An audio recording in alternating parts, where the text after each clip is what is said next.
जय शिवराज शेतकरी मित्रांनो, आता अग्रिम पीक विम्या संदर्भामध्ये मोठी अपडेट आली आहे। त्यासोबतच अतिवृष्टी नुकसान भरपाई याची देखील माहिती समोर आली आहे। तर शेतकरी मित्रांनो, जून, जुलै, ऑगस्ट, सप्टेंबर या 3 ते 4 महिन्याच्या कालावधीमध्ये अतिवृष्टीचा मोठा पाऊस झालेला होता। त्यामध्ये भरपूर शेतकऱ्याचं अतोनात नुकसान झालं होतं। त्यामध्ये हिंगोली, परभणी, नांदेड, यवतमाळ या जिल्ह्यामध्ये अधिक प्रमाणात नुकसान देखील झालं होतं।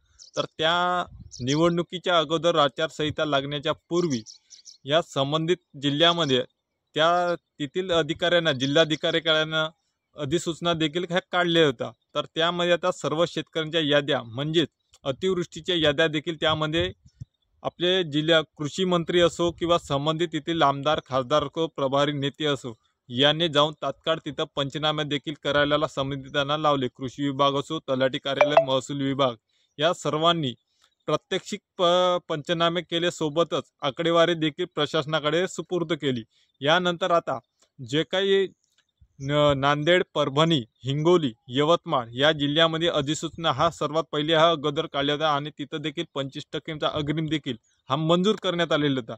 पण आचारसंहितेच्या काळामध्ये ते काही पैसे रखडले गेले। आता पुढील हप्त्यापासून डिसेंबरच्या पहिल्या आठवड्यापासून संपूर्ण पैशाचा वितरण, पीक विम्याच्या अग्रिमपोटीचं वितरण हे सुरू करण्यात आलेलं आहे आणि ह्या पुढील हप्त्यापासून शेतकऱ्याच्या खात्यामध्ये पैसे हे वर्ग आता जे का अतिवृष्टीच्या नुकसान भरपाईचं अनुदान आहे ते ज्या शेतकऱ्यांच्या यादीमध्ये नाव आहे त्या शेतकऱ्यांनी ई-केवायसी करणे हे गरजेचं आहे। ई-केवायसी केल्यानंतरच ते आता इतरही जिल्ह्यामध्ये जे काय महाराष्ट्रामध्ये जे ऑगस्ट महिन्यामध्ये नुकसान झालं होतं अतिवृष्टीच्या पावसामुळे भरपूर शेतकऱ्याचं नुकसान झालं, तर त्यामध्ये भयानक अशी परिस्थिती निर्माण झाली व 2 ते 3 तारखेदरम्यानमध्ये 2 ते 3 सप्टेंबरच्या ऑगस्टच्या 31 ते सप्टेंबरच्या 3 ते 4 या कालावधीमध्ये या 4 दिवसामध्ये संपूर्ण शेतकऱ्याचं पीक हे नष्ट झालं।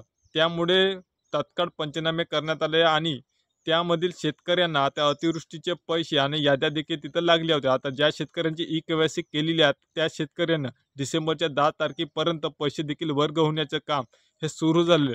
त्यामुळे पुढील हप्त्यापासून या पैशाचं वितरण थेट ज्या शेतकऱ्या बाधित शेतकऱ्यांच्या खात्यावर, पात्र शेतकऱ्याच्या खात्यावर होणार आहे आणि जे काय अग्रिमचे पैसे आहे ते देखील 10 डिसेंबरपर्यंत शेतकऱ्यांच्या खात्यावर, नुकसानग्रस्त शेतकऱ्यांच्या खात्यावर त्या संबंधित जिल्ह्यातील शेतकऱ्यांना पैसे देखील वर्ग होण्याचं काम सुरू होणार आहे। या संबंधित माहिती ही आलेली आहे। तर